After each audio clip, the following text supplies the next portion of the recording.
Hey, hey, hey, it's your girl Rich Ant, and I'm finally back with this Becoming Mrs. Blackburn challenge commentary. I know it has taken me so long to do this, and yeah, I've recorded many times trying to get my voice to sound better from when I had a cold, and then I'm a night owl, so it's going to sound raspy anyway for some reason at night. So I decided, you know what, I'm going to record this one last time and it's going to be what it's going to be. But first, let me thank everybody. I really appreciate you guys. All of the sims you sent in, all of the comments and engagement, the reblogs, the likes. It just made doing this so much fun, even though it was a lot of work. And by the end, I was tired. So the pictures are not in any particular order because I just basically grabbed photos from my overflow folder, I guess you could call it, or the pictures that don't make the cut. So yeah, they're random. Some of them will actually be part of the story pics, but I think I don't, anyway, they're out of order, so don't look at the pictures thinking that I'm talking about the picture at that point. Grab something to drink, a snack, maybe do this while you're multitasking, because this is going to be a long one, because I was actually supposed to do one midway through, and I don't know, life just be lifing. So this is going to be basically a commentary that's going to cover everything that happened leading up to the second elimination with Yasmin and Andrea, and then everything that happened after that leading up to Quentin picking his sim. So yeah, it's going to be a long one, and yeah, let's just sit back and enjoy the ride. Alright, so we're going to start with the house party that was supposed to take place that didn't because Noemi's death. So Noemi was the first one to get up. She's usually always the first one to get up. So what I decided was, let me look around really quick while she's up and going to the bathroom and everything and see if there's anything I need to do, like maybe get her to clean up some plates or whatever. But there was nothing for her to do. Then I noticed that the grill was broken and the movie screen was broken because it was drizzling outside. It wasn't like a rainstorm, but it was definitely raining lightly. So I sent her out there to fix it, and she's not liking it. But I'm like, fix it anyway. So the first time she gets electrocuted, she's almost done fixing it. And I said, well, you'll be fine, because I don't play the game, and people tell me all the time that it's not really easy to kill Sims when you think about it. It kind of takes a lot of work, so it's not always easy for Sims to die. So I'm like, okay, I'll take your word for it, because I don't play the game. So I'm playing a game though for this Bachelor challenge, and I'm just like, keep going, you're almost done. I know you got electrocuted, but you'll be fine. And she gets electrocuted again, and she dies.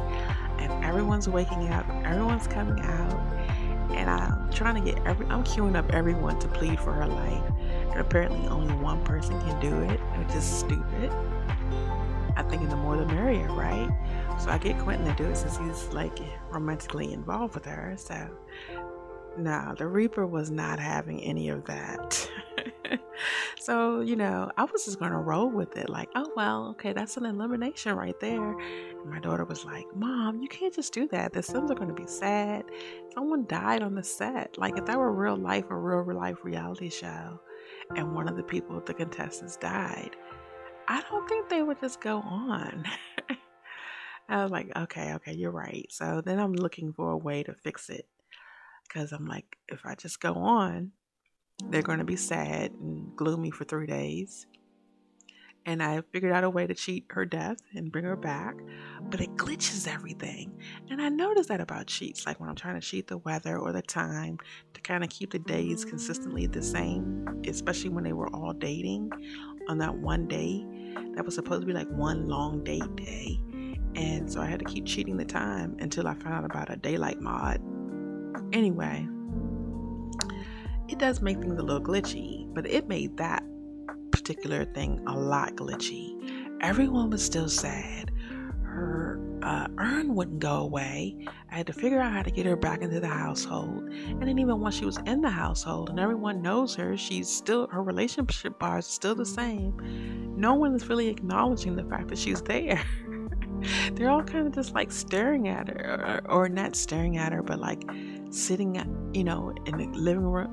I did that scene where they were all talking, like, look at her, she's just in there cooking like nothing happened, because that's how they were acting, and that's how she was acting.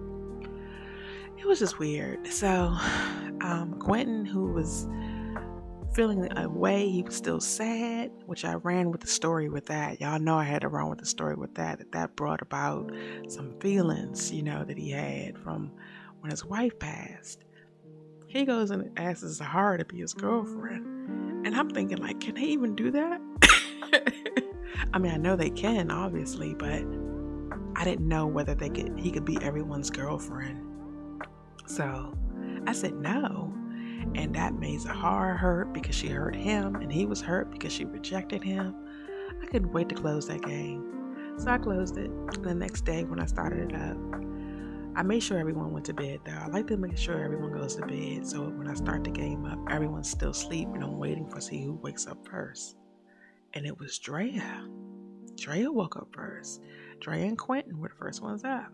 So I said, okay, this is the perfect opportunity for him to have the conversation about getting more clarity about what she meant about being responsible for other people. Well, they were flirty as hell. I mean, just flirting. They're all waving at each other, blowing kisses and carrying on. But I'm like, this conversation has to take place. I have dialogue here. So, of course, I took pictures, make sure they had a conversation, queued up some chit chat. But then I go to see who else is up. And I get the notification that Drea and Quentin are getting busy. So I go look at them in the pool house. They're not even in the pool house. They didn't even make it that far. They on the lounger in the pool. I was like, Lord.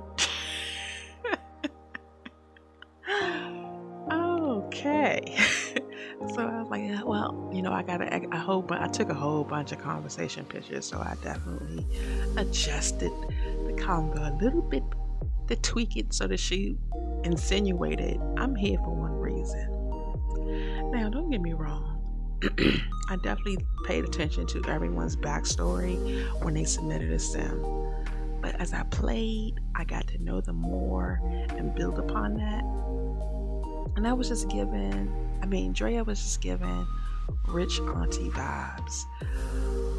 So I was like, well, if she wants to settle down, I'm pretty sure she's realizing at this point, like, I ain't about that farm life.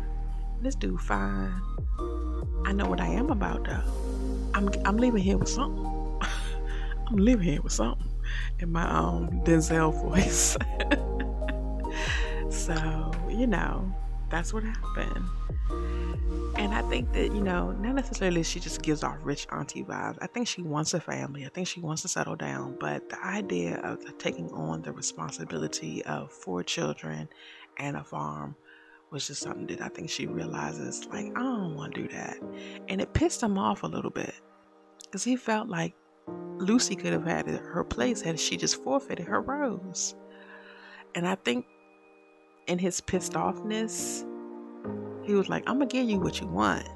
And you're going to be mad that you ain't getting it because you're about to be eliminated.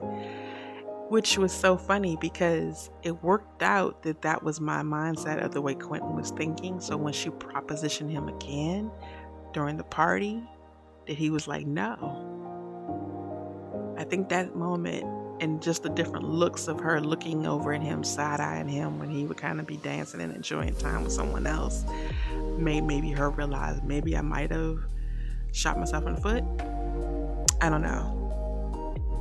But the house party was really great, and I enjoyed that Everyone had just ran to the bar except Trinity. Everyone was just really enjoying the bar. And I put 2 of them out, but they kept going to the one that was always there.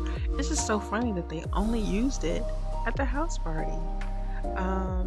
So, of course, I have basement in there. So they're drunk for real. And Noemi's super flirty.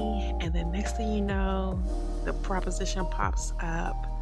It's not a notification, it's a proposition. She's like, I want to show you how much I love you. And I guess his choice, he could have accepted, or even like, I want to show you too. So I was like, I'm gonna just pick this. Yeah, okay, let's see where this goes. And I'm thinking that they go in the room and do it. They go in Trinity's room. I don't know why they didn't go in Noemi's room. They go in Trinity's room, and the animation that the game picked was the kissing animation. It was so beautiful. I wish I'd have made it a GIF. And yeah, but because it wasn't an actual sexual animation, it was a flirty animation or tease, whatever they want to call it, foreplay, whatever, I don't know. But I just decided to use those pics and go with that. That's all they did. But technically, that shot their romance bar up because they actually did. The game recognizes that as, they got busy. They were very happy afterwards. But so that's the behind the scenes of what that took place. They actually did do it that time, but not really. You get it? So Chanel's walking around having a midlife crisis. He's trying to compliment her. She's trying to listen to what Trinity tells her by stop being so available, stop being so pressed, just play a little hard to get. He likes to chase. And it's just like, read the room, Chanel. You got to know when the timing is right. She's just grasping at straws at that moment. And that was the moment I realized that she's older than them. That's why she keeps having these midlife crisis moments. I kept thinking, like, what mod is this? And I just realized, oh, she's older than them. Okay, I get it now. So anyway,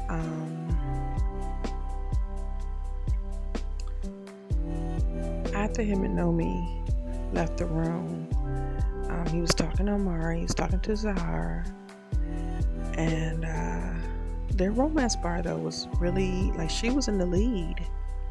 And but story-wise, he wanted to come clean with her about what happened with him and Drea. And the next day was the confession day. Also, that same day was the wild card meeting that Trinity wanted to have with everyone to let everyone know about the next rose elimination, so forth and so on. So after Quentin tells her, because he confessed to her, I did click on the confession thing because he wanted to confess to someone. I'm paying attention to their whims, and he wanted to confess to her, and she just walked out. I was like, is that her reaction to the confession, or is this just Sim sometimes being rude and just walking away? But I went with it, and I wrote the story that way. And then Zahara, who is always lurking around corners, I'm like, this sounds like if there was a sneaky trait, and there might be, I don't know, she would have it, because she don't miss anything. Just be lurking. But she is the funny thing is, when she lurks and she sees something she don't like, then she's stomping around. But it was so interesting how she would be stomping around, hot-headed, mad, huffing and puffing, got her fist balled up, and as soon as Quentin would be in their vicinity, she changed. I was like, this is crazy. This got to be the mods. This can't just be the game. I don't remember the game being this deep, but this is wow. I have several relationship mods and just different things in there to enhance gameplay, since I knew that I would be playing this game. So once Zahara talks to her and they start to have the meeting, and Trinity is explaining the rose ceremony and how it's going to go, and that's pretty much me, Antoine's the watcher, the network, or whatever you want to say, saying, I don't feel like doing another long drawn out rose ceremony. I'm tired. I'm ready to get this thing, move it right along. So they're just gonna wake up to their roses, and we're gonna see, and we're gonna do it that way. And I took the pictures and all that, and y'all did the investigative work, and y'all could already tell who had one and who didn't. I think that some of y'all knew based on the story who was going home. So once they had that meeting, and Drea didn't like that. She's like, oh, so it's not even going to be a regular, she just assumes that there's not going to be a send off or a goodbye, that you're just going to wake up with no rose and leave. And that's far from what happened. But anyway, I guess at that point she decided to say, well, I had him, I effed him. So, and unfortunately, Naomi sitting there, she already knew about it, but she was still already seething from what Quentin told her. But trying to also think about what Zahara says, then Zahara did not like the fact that happened and that went down.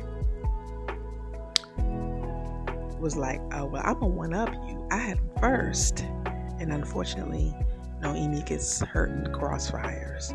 But that was Zahara's pit bull reaction to Drea.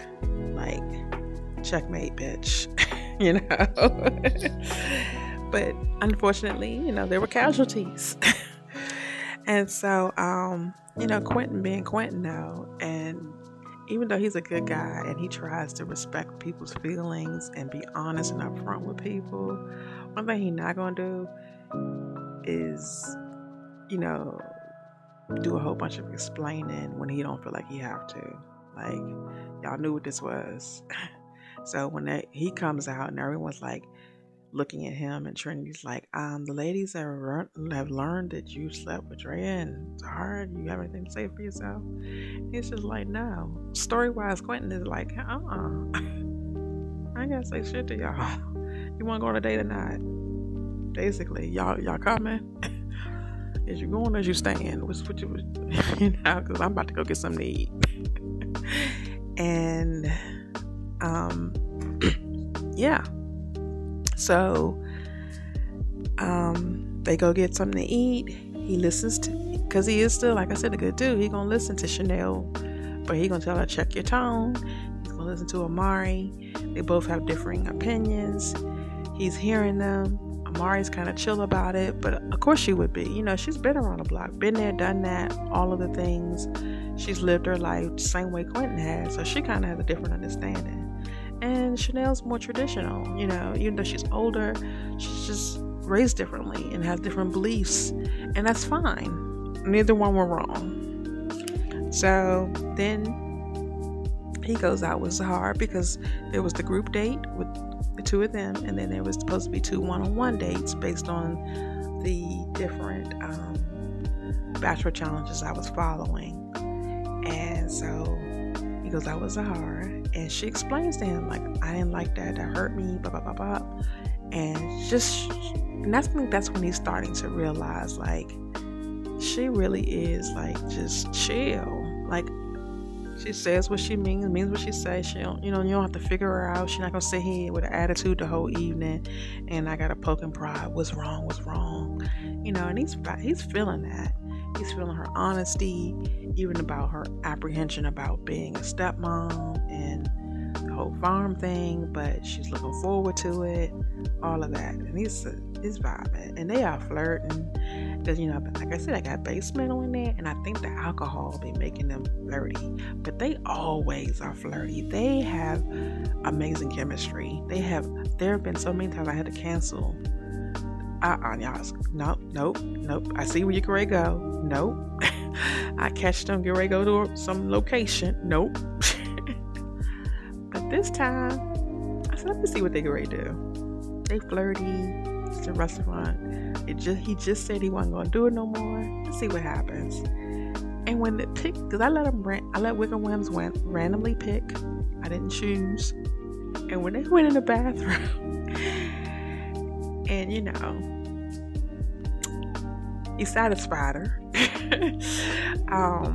He scratched the itch, I was just like, okay, story-wise, we're gonna make it act like they gonna act like a bunch of teenagers, like, well, we didn't do it, that's what I decided to do with that. And yeah, so the next date was supposed to be with Noemi, but of course, when he gets back, there is no Noemi. Now, technically, gameplay-wise, it wasn't like she packed up her bags and left and went to the train station. We all know that that's not how the game works. However, story-wise, because we need the drama, what really happened was, between him and her and Drea, her always seeing him and Zahara flirting, that was taking dents in their romance bar, and she was just feeling a way about it. Then the fact that he asked Zahara out on a date in front of her. I didn't know that would make her feel a way, asking, because it wasn't like a flirty thing. It was just a question. I was like, I didn't think they would be that deep, but I guess it was, because now that made her feel a way, and that took a hit to their relationship bar. So of course, I decided to give it a little. I was really considering letting her leave, like on her own, because I did want one sim to do that. I did feel like I need a sim to just leave. Like I did see a Bachelor Challenge episode on YouTube where I was just trying to see, what is this show about anyway? What is the appeal? Because I had never watched it, and it happened to be an episode where it was handing out roses, and I want to know what the guys say when they hand out roses. So when I saw one lady was like, I'm deciding to forfeit mine, I was like, you know what? Because you're not the one for me. I said, that's it. Naomi gonna be like, I'm leaving because you're not the one for me, And so I thought that would be, But then I kept thinking like, y'all's comments really do give me inspiration. So I decided to keep her. When I saw the comments, were like, oh my God, they did have an argument, literally, at the train station, because she was already mad at him. And he's trying to make her feel better, brighten her day, clicking on different things. And none of them were working. She just kept responding, getting madder. So they ended up arguing. But Sims are so animated. So I had to pose them and have that conversation. And when y'all were in the comment section saying you could cut the tension in that room, you could just feel them like they ready to just tear each other clothes off. I said, you know what? She ain't going no goddamn way, because they got to get it in. That's an executive decision. As the producer of this show, the behind the scenes network, they got to get it in before she goes. But anyway, after their date, and then came back to the house. Well, after that, they came back to the house. And of course, I just felt like the girls would be like, don't go. Except for Chanel and Drea. I knew they would be like indifferent. And even though Chanel does care about her, it's still like, this is still a competition. I know what I want. I came here for. I want Quentin. And she's also realizing, if she's not going on her one-on-one, I'm going to go. Because that's what Chanel do, So she's just as cunning as Zahara. I just think that initially myself and maybe some of you guys didn't realize that. That's why they came in. That's why she came in second. But peep this. They only ever got romantic when they were on a date. Because the dates are queued. You'd have different things you have to do, different tasks they tell you to do. Have a conversation, have deep conversation, flirt 3 times, flirt 4 times, have first kiss, all these things that so you can get your rewards or whatever. And that was the only time they would flirt. They never flirted in the house. I just would let the clock run out until they all got tired and go to bed. Let them walk around doing whatever. I would have to cancel certain interactions between Quentin and Zahara, but he never flirted. She never flirted. So I was just like, they have this great friendship. The romance is always so forced. It only happens on the dates. So it's, okay, that's going to be a problem. We'll see what happens on the hometown visits. So after her date, I do the elimination. I wake up the next day, and do the goodbyes, and that was another hit. Watching him hug Yasmin and hug Drea. Amari did not get jealous, but Noemi did. And actually, she was so sad and so blue and depressed. Chanel got mad and smacked Quentin. I took pictures of that and showed it as a behind the scenes because, I just definitely think that if that were really to happen, that would have been a no-no. You don't put your hands on people. But autonomously, she smacked him. It was such a funny little slap. I didn't know this. I'm telling you, I just finding new things out about this game. It was just like, wow. Anyway, so after that, Sahara is flirty. She goes inside and says, "Can I talk to you?" They go walk over into the dining room. Of course, she, caressed his cheek, and Naomi saw that. Another hit to the relationship. At this point, their romance bar is past halfway. Like, that's how far they got to build it back up. It's not even at the halfway mark. And their friendship bar was like close to getting to the halfway mark. So, even though the dining room doesn't have a door, but because it's technically still a dining room separation, she's sitting on his lap is technically a Wicked Whims animation. That whole thing was a Wicked Whims animation. They went in there to get busy, and they did it autonomously, so it didn't affect their romance bar. But they were sitting there laughing and kikiing, but that was a Wicked Whims animation. So, like, they actually did get sweaty, because I had to turn the sweating thing off. And they were satisfied afterwards. So, it was technically an animation where they did it. But, I used it as a way to segue into, and by the way, I'm taking Chanel on her hometown visit first. So, yeah. That part was written into the script that she did not really technically get mad because they were, like I said, doing it.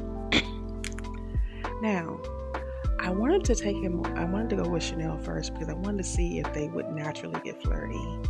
I just had to see, like, is this going to be, like, because she's second place, but she's not catching up to the romance part, so she could tie with Sahara, because their bar was maxed out. Okay, it was maxed out. I'm like, did I miss some occasions where they did it? But I think the restaurant thing did it. And then the fact that Noemi, was going down. So yeah, but no, it didn't happen. Not even a flirt. So I was like, wow, that's interesting.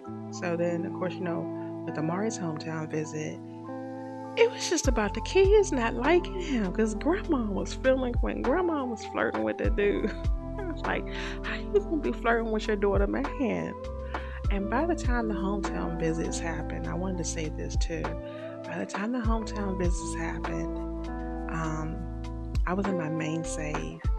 But before I went into my main save, in the gameplay save, I was like, let me see if this can be a thing.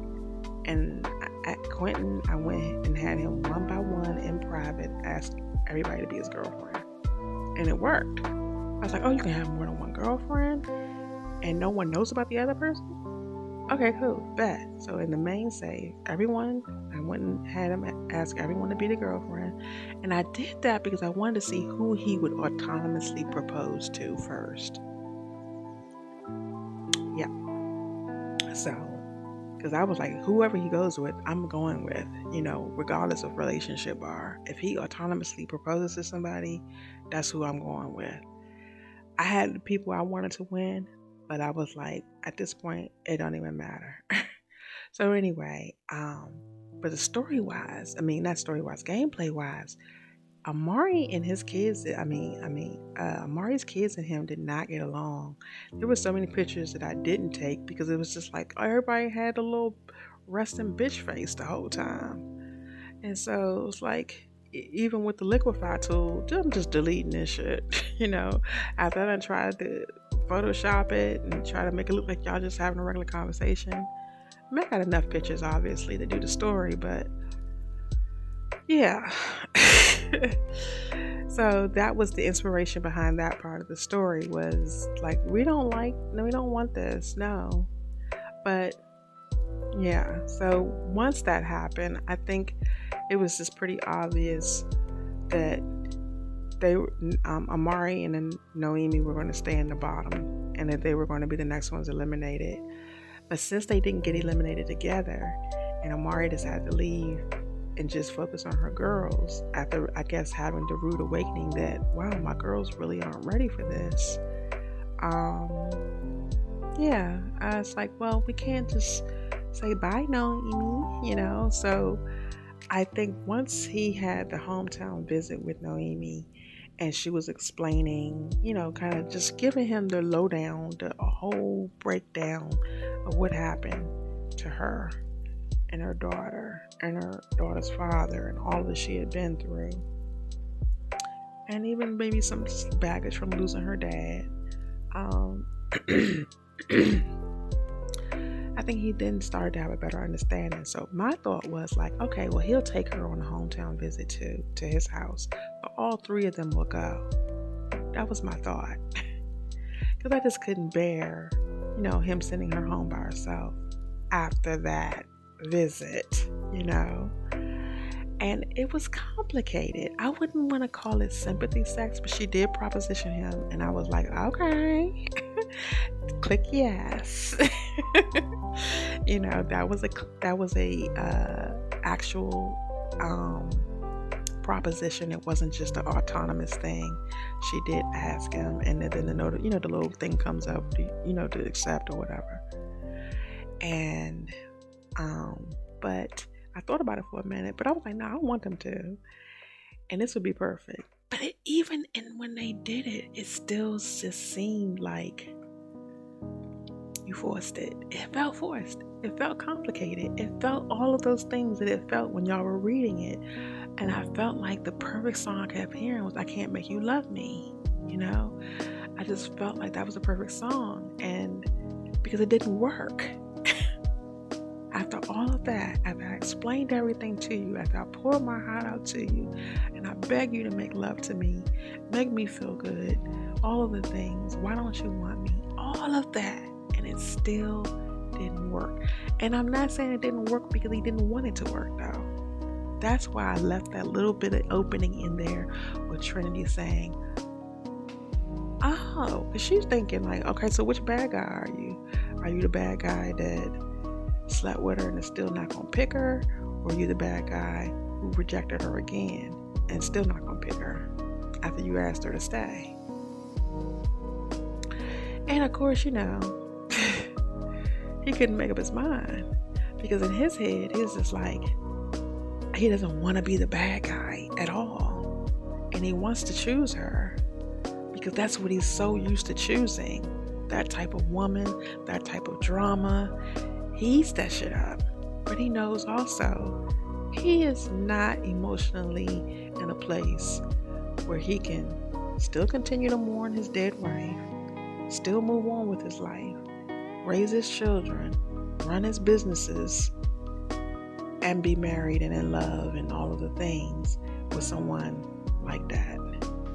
Not this point in his life. And that was a hard decision for him to make, because he really did like her. Maybe even felt a little bit, So he goes home. Okay, so then, and he really felt like, damn it, I did it, and I shouldn't have did it, and damn it, but I wanted to do it, but I shouldn't have did it, but damn it. So he's like out running for his life, running till the sun come up and down. He's avoiding everybody in the house. He goes straight to the pool house. He's talking to Trin. He ain't really talking to her though. She's just making all his assumptions or whatever. But anyway, he's just over it. And then he goes home with Zahara. And it's easy. It's a breath of fresh air. it's like they already have this chemistry, they already have a friendship. And she even tells him, I know what happened between y'all, but I don't understand, because you said you weren't gonna do that no more. And I know if he hadn't said it, if he said I can't make any promises, she would have respected that. But he said I won't do it again. And so that bothered her that he did. Like, I don't even know if I could believe anything you say to me this morning. And then he talks to her after, they go to his place. And I think that's when he realizes, like, I ain't got to figure her out. She ain't sitting here with an attitude. All the things he was starting to notice about her is really like he's seeing her for who she really is and what this could be. And that's why he brought her to her place. Because he was in the city with Chanel. He didn't bring her there. And he brings her to his place. And he's just like, just be patient with me. Like, cause she's all to understand. She's just like, what more? What else could you ask for? It doesn't get any better than this, bruh. And he knows that. But he's still the man he's always been. He's just older now. He done lived and experienced some things. But that's that beast in him that's attracted to is a person like Naomi. Anyway, so by then he knows what he wants. He goes and visits his dad. And he's just like, yeah, we gotta do this. We gotta do this. I just gotta see it through. And then I'll choose her. And dad's like, well, you already know the answer now. Why keep going? Why at this point pick who you gonna pick? Because that's how Isaiah is. He's a straight shooter, no chaser. Just it is what it is. So rip the damn band-aid off. Stop playing these games. Not that Quentin is playing games, but like, why go on any further? So yeah, that's what happened. Also, gameplay wise, my game got laggy as hell on his lot. I don't know why, but it just was impossible to play the little bit that I did play just to get the scenes out of him and his father. I was like, I am not about to pull my hair out and tie my dreads in knots trying to get these three women to interact with all of these sounds. And because I had a plan, but I said, you know what, we're going to talk about the plan. Trent's going to break down the plan, and that's to Chanel. This is what you're going to do, because this is what was going to happen. Chanel was going to go with Isaiah, Zahara was going to go for Octavia, and Noemi was going to go for Mama Pat, because that's her type. Mama Pat liked them thick girls. She country, and the girl can cook, and she reminded her of her daughter and herself, all of the things, because Mama Pat lost her daughter to cancer. That's the story. She was an adult, and she's a workaholic, and didn't get, they caught it late stage. By the time she realized she was sick, it was terminal. That's the story. Anyway,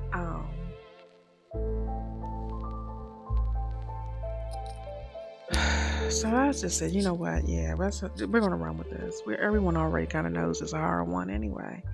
And I knew from the beginning that I was going to have Quentin propose to whoever he gave his last rose to. So that might have been a surprise to y'all, but that was no surprise to me. That was absolutely going to happen. But if he did, but that was only going to be if he didn't autonomously propose to anyone. I was just going to go based off of the relationship bars, and whoever had the highest relationship bar was going to be the winner. And Zahara had the highest relationship bar, even though Chanel and Noemi were tied. And I knew that the hometown visit would definitely break the tie, but I was wondering if it was going to make her tied with Zahara, or if it was who. I didn't know what that how it was going to affect any of the relationships. But I just was at that point where I was like, I can't. I tried to bring them on a lot once. It just was laggy. So I said, okay, I'm not doing this. We already know who the winner is. But this is the thing. Dun, dun, dun, dun, drum roll. I can't do a drum roll thing. But he autonomously proposed to her at the penthouse after they finished dancing. Yeah. Yeah, boy. He sure did. He autonomously proposed to her at the penthouse. I was like, it's happening. So, yeah. So that second proposal wasn't another save. Because the main save, they'd already done it. And I wasn't trying to mess it up. So, if I don't play the game, I didn't know what was going to happen if I was like, do it again. You know? So, yeah. I just went back in the old save, set the table, put the rose out there, posed everybody for the conversation, and then had him propose to her there, and then went back in my main save where they were already engaged, and it continued. But everything that happened after that, you know, Noemi walking away, storming off, Chanel needing a drink. She went to go cry it off in the shower. Noemi. Trinity followed her, which was a surprise to me. Quentin wanted to talk to her, but she didn't want to talk to him. So I was like, okay, all right, well, let's just move on over to the main save and call it a day. And that's what happened. Now, I will say that I had some story ideas for whoever was going to win. Like, what would have happened if Amari would have been chosen? When it comes to the top four, I already knew, like, we're going to have to expand the photography studio. She might even need her own space, which was going to be that basement that Sahara Studio was in. And I said, okay, that'll work. And, you know, she'll run the business from home. I said the girls will be there, but I knew that I wanted there to be a little bit of drama because of the girls and how they were reacting. And I said, you know what? They're going to have some issues, and that's going to kind of maybe create a little bit of problems in their marriage. But not to a point where, you know, they would break up or anything, but definitely sometimes cause some arguments to be about when it came to the girls, because the girls were going to be always being shitty, you know, and he was going to get tired of it, and then she would kind of maybe feel a way like, I'm talking to my girls that way, or I don't know, but there was just going to be I was going to use the girls as a way to be, you know, create a little bit of drama in the beginning of their marriage. But overall, their marriage would have been a good one. They would have been great friends, so forth and so on. But story-wise, that's what I wanted for them in the beginning. Story-wise for Chanel, they were going to get married quickly because this is Chanel. Like, I'm going to work on me. I'm going to be successful. I'm a diva. But, you know, and I would like to be married. But if it doesn't happen, that's fine. I got my business. I got my sisters, my friends, you know, my job. I have a great life. But if I do get married, you know, automatically I do want children. So, but looking like it's happening later than when I'm younger, it would have to happen quickly. And we may even have to get some doctors involved. But I want kids. The thing about it is when you're choosing your career and you want kids and all of the things, but it's not like a priority, once you do make up your mind that, oh, I want kids and now we're married and let's start a family of our own, and the choice feels like it's taken from you, you could start to obsess about it. You know, this is just based on what clients have told me when I used to do hair and they were having fertility issues. And you just become obsessed about it. Like now I feel like the choice was taken away from me. So how dare my body betray me like this? Or how dare my eggs betray me like this? Or now I really want a baby, even though there are all of these children in the world. Because it's not even about wanting to be a mother the way a lot of them talked. It's more so about, I want a baby. I want my baby, my DNA, my body to produce a baby. Not, I want to be a mother. because you can be a mother without all of those things. But it's like someone told you can't now, and your body's trying to tell you can't now, so now you're determined. And that was going to be Chanel, and it was going to create a problem for them because it was going to stress her out, which would have been, you know, he would have been trying to be so supportive, and he would have been trying to say, you know, you don't have to do this, just, you know, we don't have to, you know, we can adopt, or, you know, whatever. She's just like determined, and it would have just been a very emotional uphill battle trying to get there. And eventually I would have, of course, you know, made sure they got there. Maybe even after they've adopted, they would have had a baby and surprise pregnancy or whatever, once you stop worrying and seceded to the fact that it may not happen. That's what was going to be their story. It was just been a really emotional uphill battle for her, and he would have been doing his best to be supportive, but also at the same time a little frustrated, like, we don't have to do it this way. It doesn't have to be this way. And her getting frustrated with him, like, you don't understand. You have 4 kids that are your actual kids, you know, and all of the things. And I think it was going to happen between him and Noemi. It was going to just be a continuation of what already was taking place anyway. It was just a toxic beginning, a roller coaster, emotional beginning, constant her walking out or threatening to walk out, which she did a lot on the show. Her being very defensive about things or taking things out of context, you know, because she hasn't dealt with or unpacked her baggage. So she's thinking that this is that and that ain't this, you know. So it was just going to be a lot of emotional uphill battle, and him getting tired and worn, and it taking a toll on his business and his kids. I mean, just everything. He was just going to really feel like I made the wrong decision, or did I make the wrong decision, or whatever. But eventually they would have got there with some couples therapy. I don't know how long I was going to let that drag out, but it was going to drag out. And I think one of the things that I wanted them to argue about was, for some reason, he really was going to want a baby with her. It wouldn't have mattered with Chanel, but he was going to really want one with her. And she ain't want that. She just did not, I think she hadn't, you know, because she had, during this time, she would not have dealt with the things that she needed to deal with. And she would have kind of been resistant to getting therapy and getting counseling, because there's nothing wrong. I'm fine. It's you. It's not me, you know.